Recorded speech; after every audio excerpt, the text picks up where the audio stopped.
Agent Callus. You did well to call.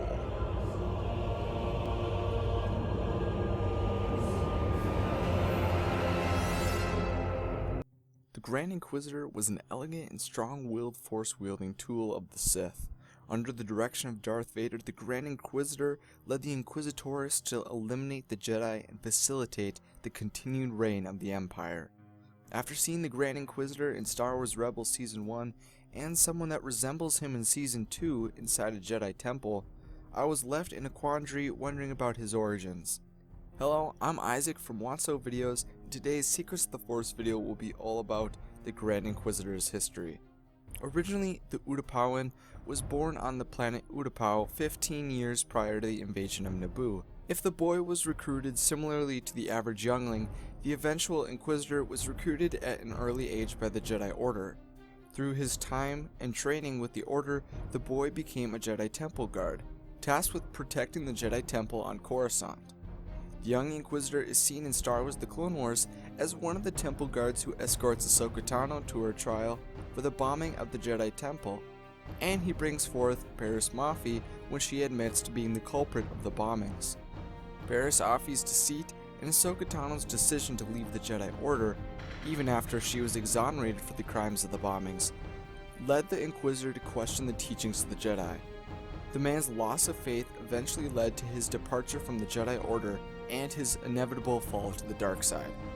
After Chancellor Palpatine revealed himself to be a Dark Lord of the Sith and transformed the Old Republic into the Galactic Empire, Darth Sidious ordered the destruction of the Jedi through Executive Order 66, but many Jedi evaded the genocide.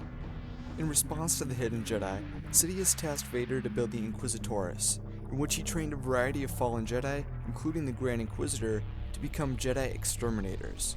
While studying in the ways of the dark side, the Inquisitor also studied the ancient Jedi teachings to better prepare himself for lightsaber combat and trained with a dual-blade revolving lightsaber. He understood the traditions and teachings of a variety of Jedi, so much so that he could recognize Master's pupils by their fighting styles. One of the most recognizable Jedi he murdered was Jedi Master Luminara Unduli. Also, in the years prior to the Battle of Yavin, Darth Vader warned the Grand Inquisitor of a growing threat to the Empire. Children of the Force loomed across the galaxy. The Jedi Knights are all but destroyed, and yet your task is not complete, Inquisitor. The Inquisitor either needed to bring the people to be used as tools for the Empire, or perish in their defiance. Project Harvester was then implemented by the Empire as an operation to apprehend any Force-sensitive beings. To search for Force-sensitive children specifically, the Grand Inquisitor examined cadets trained in the Academy for Young Imperials. Furthermore, the Grand Inquisitor spent a great deal of time searching for the Rebel Cell, which is focused on in the Star Wars Rebels TV show, which includes the Jedi Kanan Jarrus and his apprentice Ezra Bridger. In his first attempt to lure the rebels into a trap, former Senator Gal Travis sent out a message indicating Jedi Master Luminara lived, but the Senator was in fact an Imperial loyalist, and the corpse of Luminara lured the Jedi to the Inquisitor's location. The Grand Inquisitor preserved her body in the Separatist-turned-Imperial prison called the Spire. The rebels were able to escape on their attack shuttle, the Phantom, but they didn't escape the Inquisitor for long. The crew of the Ghost came into contact with the Inquisitor during their protest against Empire Day, and while they attempted to send a message to the people of Lothal. Unfortunately for Kanan Jarrus, during his mission to get to the broadcasting tower, he faced and lost the Inquisitor and was apprehended for interrogation. Jarrus' training allowed him to resist the interrogation, torture, and probing by Grand Moff Tarkin and Agent Callus, and in response, they brought Kanan over the planet of Mustafar for more rigorous proceedings. The Empire's primary motivation for keeping Kanan alive was to search for a rebel known as Fulcrum, who would later be revealed as former Jedi Ahsoka Tano. To demoralize Kanan Jarrus, the Grand Inquisitor taunted him and stated he was unable to save the Master who had died to protect him, and he would continue to be unable to protect his friends. Once Jarrus' rebel cell arrived, Ezra broke Kanan free, and together they took on the Grand Inquisitor, and the Inquisitor gained the upper hand and sent Ezra off a ledge, which made him appear to have perished, in the eyes of Kanan.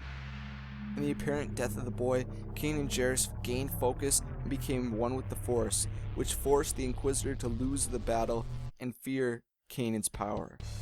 The Inquisitor's lightsaber had split and fallen into the ship's generator, which began a sequence of events that led to the self-destruction of the ship. And knowing that he had lost the battle and could not fathom his punishment from Darth Vader, he fell to his death after telling Kanan that There are some things far more frightening than death.